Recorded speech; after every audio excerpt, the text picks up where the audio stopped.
আসসালামু আলাইকুম ওয়া রাহমাতুল্লাহি ওয়া বারাকাতুহু। আলহামদুলিল্লাহিল্লাযী শাররাফান নাসা বিল কুরআনিল আযীম। ওয়াসসালাতু ওয়াসসালামু আলা রাসূলিল্লাহ সাল্লাল্লাহু আলাইহি ওয়াসাল্লাম।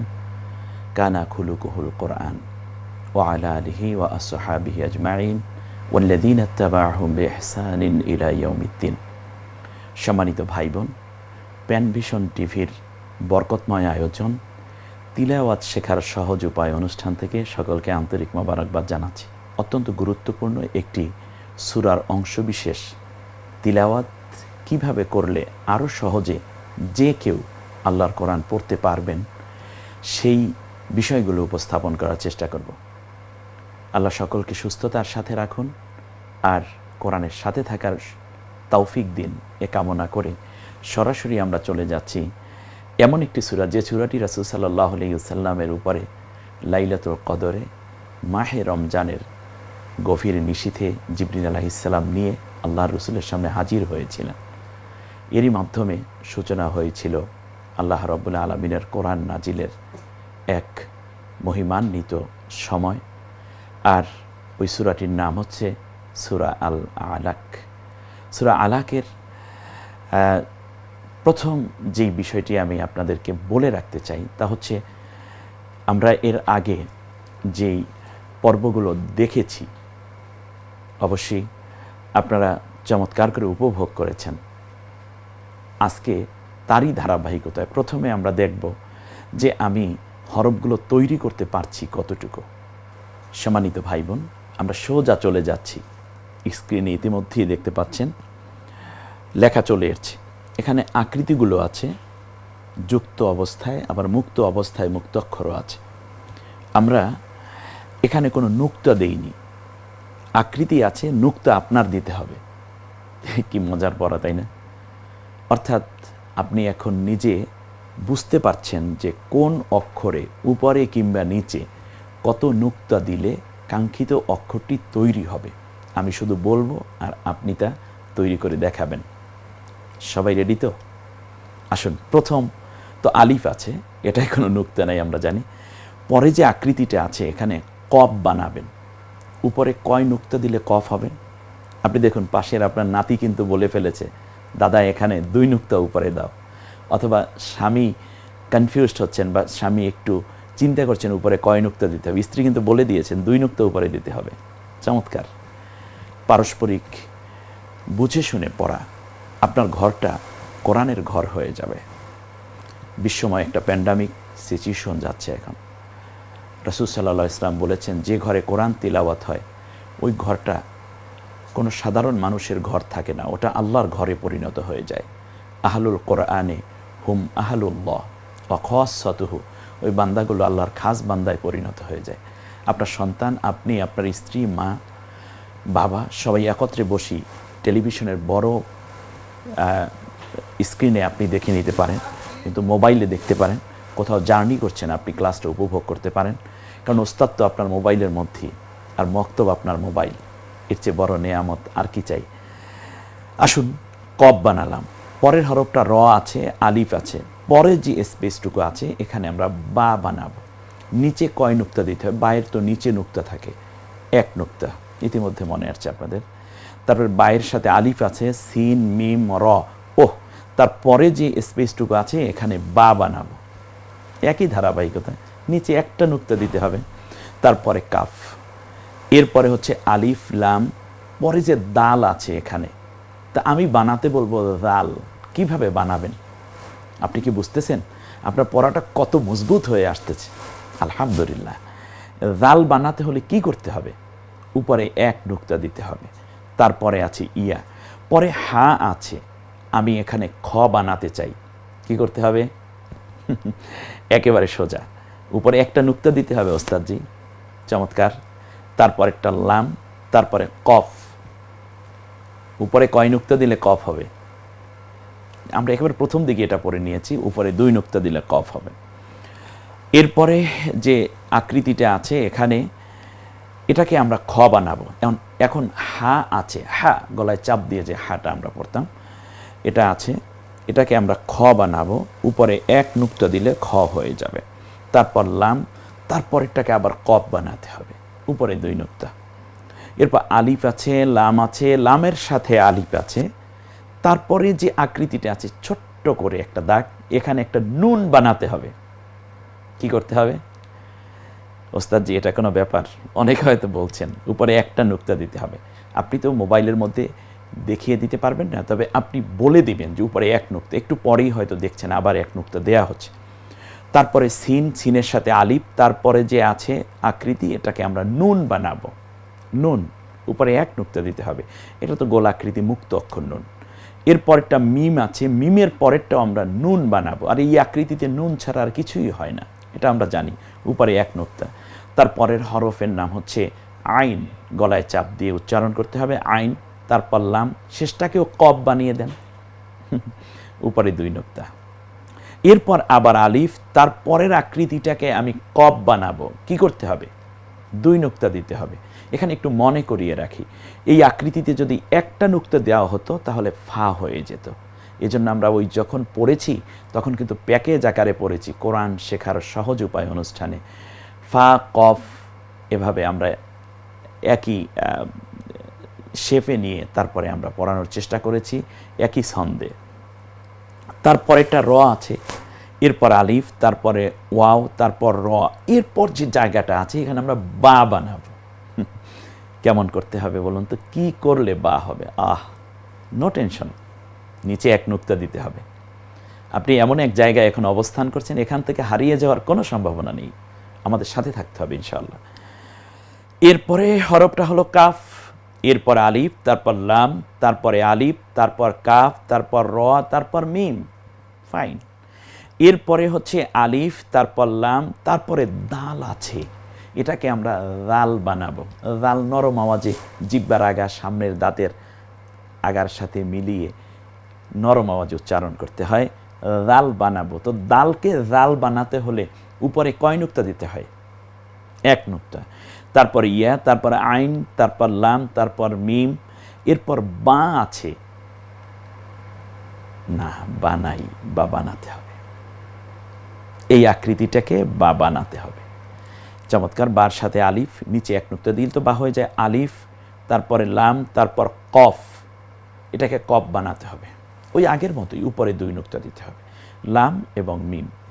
এরপরে আইন, লাম, মিম, আলিফ, লাম, আলিফ। এই যে জায়গাটা আছে এখানে আমি নুন বানাতে চাই। কি করবেন? উপরে 1 নুক্তা দিতে হবে। তারপরে সিন, সিনের সাথে আলিফ আছে।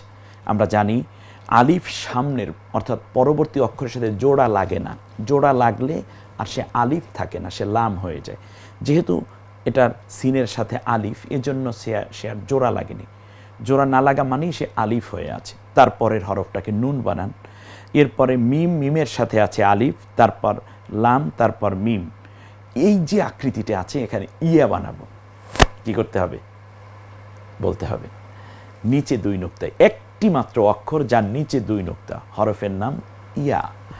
এরপরে আইন, তারপর লাম, তারপর মিম।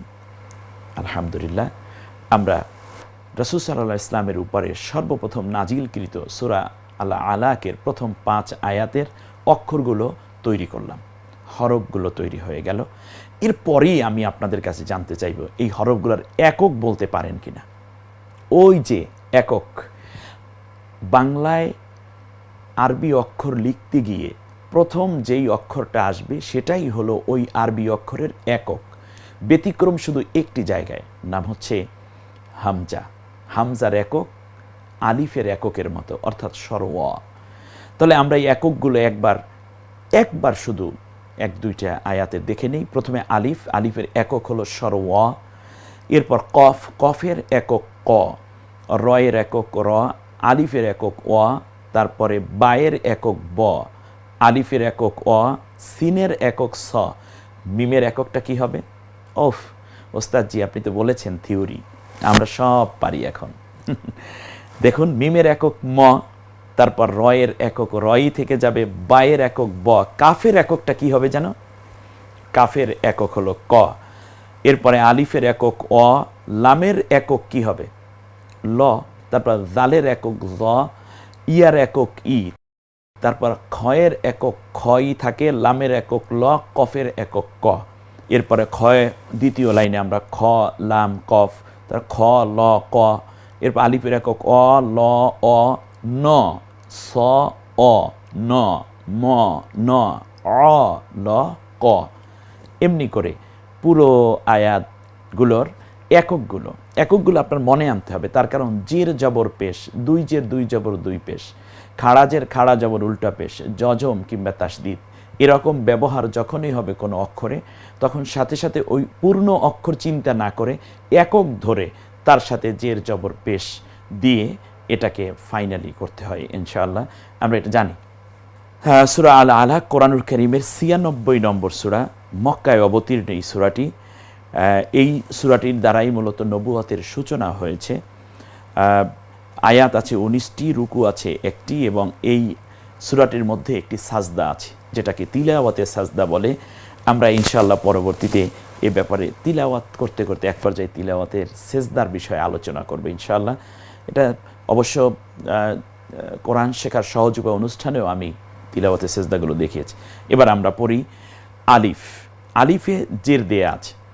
আমি আপনাদেরকে প্রথমেই বলে রাখি, একটু নজর দিন। আলিফ, আইন, হামজা, এই তিনটি অক্ষরকে আমি বলেছি পানির মতো, অর্থাৎ যে হরকত লাগবে সে ওই হরকতের মতো হয়ে যায়।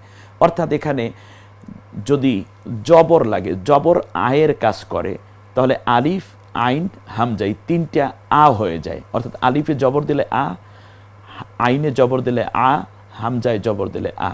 যদি এটা রস্বীকার দেওয়া হয়, অর্থাৎ জের দেওয়া হয়, তাহলে এটা ই হয়ে যায়। তার কারণ জের মানে রস্বীকার, রস্বীকারটা ই এর মতো কাজ করে। ই ই জের মানে ইকার বা রস্বীকার। তাহলে এখানে যখন আপনি আলিফ, আইন, হামজায় যখন জের দিবেন, সাথে সাথে এটা ই এর মতো হয়ে যাবে। আর পেশ দিলে উ এর মতো হয়ে যায়। উ মানে হচ্ছে পেশ, রস্যুকার, রস্যু মানে উ এর কাজ করে। তাহলে জের দেয়া মানে হচ্ছে ই হয়ে গেল সে। তারপর শুধু কফ, আমরা ই এবং কফ মিলিয়ে থাকি, কারণ যজম হচ্ছে হসন্তের কাজ করে, একক উচ্চারণ কিন্তু হসন্তের মতো। হলো ই আর ক মিলে হয় ই ক। আমরা কলকলা করব, বা জিম দাল ত কফ, কলকলার হরফ, যজম হলে কলকলা করে পড়তে। আমরা জানি এগুলো, আপনার বহুবার এই পড়াটা পড়েছেন। ইয়ে ক, রকে আকার দিলে রা না হয়ে রই থাকে, র। এরপরে হামজা সাকিন অর্থাৎ আলিফ সাকিন, বলি ইয়ে ক র, ই ক র, একটু একটু করে আগান, ই ক র। বকে রস্বীকার দেয়া আছে, ব মানে একক, বায়ের একক ব, তাতে জের মানে রস্বীকার বি। তারপর আলিফে কিছু নাই, আমারও কোনো চিন্তা নাই। আমি এটা বলেছি যে এই অক্ষরে কিছু নাই, আমারও কোনো চিন্তা নাই। বি, তারপরে স, সিনের একক স, তার নিচে হসন্ত দিলে, সয়ের নিচে হসন্ত দিলে যেমন হয় সেভাবে। তাহলে বিস, মকে রস্বীকার মি, বিস মি। এখন পেছন দিক থেকে আবার প্রথম শব্দটা দ্বিতীয়, দুইটাকে একত্র করে পড়ি। ইকরা বিসমি, ইকরা বিসমি। রয়ের উপর জবর দিলে রা না হয়ে রই থাকে। তারপর বকে দুইবার উচ্চারণ করতে হবে, কারণ এটা তাসদিদ দেয়া আছে। প্রথমবার যজমের মতো, তারপরে হচ্ছে জের। তাহলে রয়ের সাথে ব একবার মিলিয়ে পড়ুন, রব। আবার বকে রস্বীকার দেয়া আছে জের, বি, রব বি। ককে আকার কা, রব্বিকা। ইকরা বিসমি রব্বিকা। কার পরে আলিফ আছে, কিছু নাই, আমারও কোনো চিন্তা নাই। কাকে নিয়ে আমরা লয়ের কাছে চলে যাব, লাম। তাহলে কা থেকে লয়ের দিকে একবার আসেন, হয়ে যায় কাল। আবার লকে জবর দেয়া আছে লা, মিলে হয় কাল্লা, রব্বি কাল্লা। তারপরে জকে জের দেয়া আছে জি, জেরের পরে ইয়া সাকিন। জেরের পরে ইয়া সাকিন মানে এক আলিফ টেনে বলতে হবে। আপনাদের মনে আছে জবরের পরে খালি আলিফ, পেশের পরে যজমালাও ইয়া, এবং জেরের পরে যজমালা, পেশের পরে যজমালা ওয়াও, এবং জেরের পরে যজমালা ইয়া, এক আলিফ টেনে বলতে হয়। এখানে ইয়ার ই চিন্তা করার দরকার নাই, একক, বরং জেরের পরে ইয়া সাকিন মানে এটা টেনে পড়ার জায়গা। রব্বিকাল্লাযী, এরপরে হচ্ছে খ, মুস্তালিয়া, হুরুফে মুস্তালিয়া বলি আমরা। এখানে খা না হয়ে খই থাকবে, লকে আকার লা, ককে আকার ক। যদি আমি থামি তাহলে এখানে খলাক হবে। রব্বিকাল্লাযী খলাক, কফটাকে কলকলা করে দিতে হবে। বা জিম দাল ত কফ, এই 5 অক্ষরে যখন জজম হয় তখন কলকলা করে পড়তে হয়। তাহলে আমরা কি পড়লাম আবার একটু শুনে নেই। ইকরা বিসমি রব্বিকাল্লাযী খলাক। এরপর আবার এই খলাকটাই পরের আয়াতেও দেখুন একই শব্দ, খলাক। খলাক খলাক, খ মুস্তালিয়া, হুরুফে মুস্তালিয়া বলি আমরা। এখানে খা না হয়ে খই থাকবে, লকে আকার লা, ককে আকার ক। খলা ক, আলিফি কিছু নাই, তারপর লাম আছে, লামে হলো জজম। ক থেকে লামের কাছে আসলে কল, আলিফের নিচে জের দিলে ই হয় আমরা জানি। এই যে ইটা অর্থাৎ লামের সাথে আলিফ যেটা, এটা ই, তারপর শুধু ন, ইন, সকে আকার দেন সা, জবরের পরে খালি আলিফ, এক আলিফ টেনে বলতে হবেন। এখানে সা, নকে আকার না, খলাকল ইনসানা, মিন, মকে রস্বীকার শুধু ন, মিন, ওকে আকার দিলে আ, লকে আকার দিলে লা, ককে 2 জের। আমরা এখান থামলে শুধু ক বলবো, আলাক। কি পড়লাম তাহলে? খলাকল ইনসানা মিন আলাক। এরপর আবার ইকরা, একেবারে প্রথম লাইনে প্রথম শব্দ যা ছিল, তৃতীয় লাইনে প্রথম শব্দ তাই। ইকরা ওয়া রব্বুকা, রকে আকার দিলে রানা হয়ে রই থাকে, খ স দ ত জ গইন কফ র, এই 8টা অক্ষর জবর হলে আকার উচ্চারিত না হয়ে একক উচ্চারিত হয়ে যায়, এটা আপনারা জানেন। তো এরপরেও আবার বলছি, রকে আকার দিলে র, র থেকে একবার ব বলেন রব, এরপরে বকে আবার পেশ দেয়া আছে বু, মিলে হয় রব বু। এখানে ব 2 বার উচ্চারিত হলো, প্রথমে একবার জজমের মতো রয়ের সাথে মিলে, পূর্বের অক্ষরের সাথে মিলে রব, আবার বকে রস্যুকার বু, রব্বু, ককে আকার কা, রব্বুকা।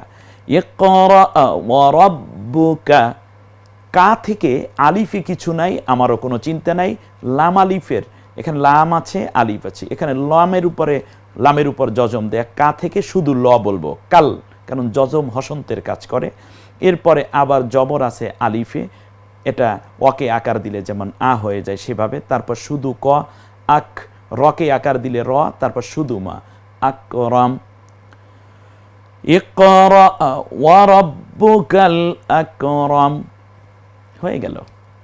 আল্লাযী, এইরকম ইসমে মাউসুলা যেগুলো আমরা বলি, এটা প্রথমে যদি আসে তখন ওই আলিফের উপরে জবর দিয়েই পড়তে হয়। এই আলিফে জবর দিলাম, তারপর শুধু লা, আল্লকে আকার দিয়ে লা, আল্লাহ, জকে রস্বীকার দিয়ে জি, জেরের পরে ইয়া সাকিন, এক আলিফ টেনে বলুন আল্লাযী আল্লামা। দেখি তো পারেন কিনা, আল্লামা, আপনাকে ভাবতে হবে। আল্লাহ একসাথে শেষ করে দেন, আইনে আকার দিলে আ, লকে আকার দিলে ল, শুধু ল, আল, লকে আকার লা, মকে আকার মা, আল্লামা, বকে রস্বীকার শুধু ল, বিল, আলিফ বায়ের সাথে আলিফ আছে কিছু নাই, আমারও কোনো চিন্তা নাই। তারপর কলামি, আল্লামা বিল কলাম, আল্লামা, এর তো আল্লামা এর আগের লাইনেই আমরা পড়েছি। এরপরে আল্লামাল ইনসানা, আল্লামা থেকে শুধু ল, তারপর রস্বীকার ই, শুধু ন, ইং, সকে আকার সা, নকে আকার না, ইনসানা, মা একালিপ টানবো, লাম, লকে আকার শুধু ম, এরপর ইয়া লাম, মা লাম ইয়া লাম। আসুন আমরা এখান থেকে একটা জিনিস জানার চেষ্টা করব। এখানে কিছু অক্ষর কালার করা আছে, আপনার বলতে হবে কালারটা কেন করা হলো। এর মানে পূর্বের পড়াটা আপনি স্পষ্ট বুঝে নেবেন। কপটাকে কালার করা হয়েছে, এটা কলকলা হবে ওস্তাদজি, বুঝতে পেরেছি। রকে আকার দিলে র হবে না, মানে রানা হয়ে র থাকবে, এজন্য কালার করা হয়েছে। বকে রস্বীকারের পর যে আলিফটে আছে এটা হচ্ছে কালার এজন্য, যেহেতু এটার মধ্যে আমাদের কোনো, এখানে এই অক্ষরে কিছু নেই, আমার কোনো চিন্তা নেই। তারপর র, ওই যে একই কথা, আলিফের উপরে এখানে অক্ষরে কিছু নেই, আমার কোনো চিন্তা নেই। তারপর জালের নিচে জের, ইয়া এবং জজম একই কালার করা হলো। কারণটা কি? কারণ হচ্ছে জেরের পরে ইয়া সাকিন, এক আলিফ টানতে হবে, খ লা ক। এখানে কফকে কালার করা হয়েছে, এটা কলকলা হবে। খলা কল দেখুন একেবারে প্রত্যেকটা অক্ষর কেন কালার করা হলো আপনি ভালো করে বুঝে নিতে পারেন একেবারে হাতে ধরে ধরে। যেমন আলাক, আইনটাকে কেন কালার করা হলো? কারণ এটা গলায় চাপ দিয়ে উচ্চারিত হবে, কফটা কলকলা হবে শেষে। ইকরা রব্বুকাল আকরম, আকরাম না হয়ে আকরম হবে।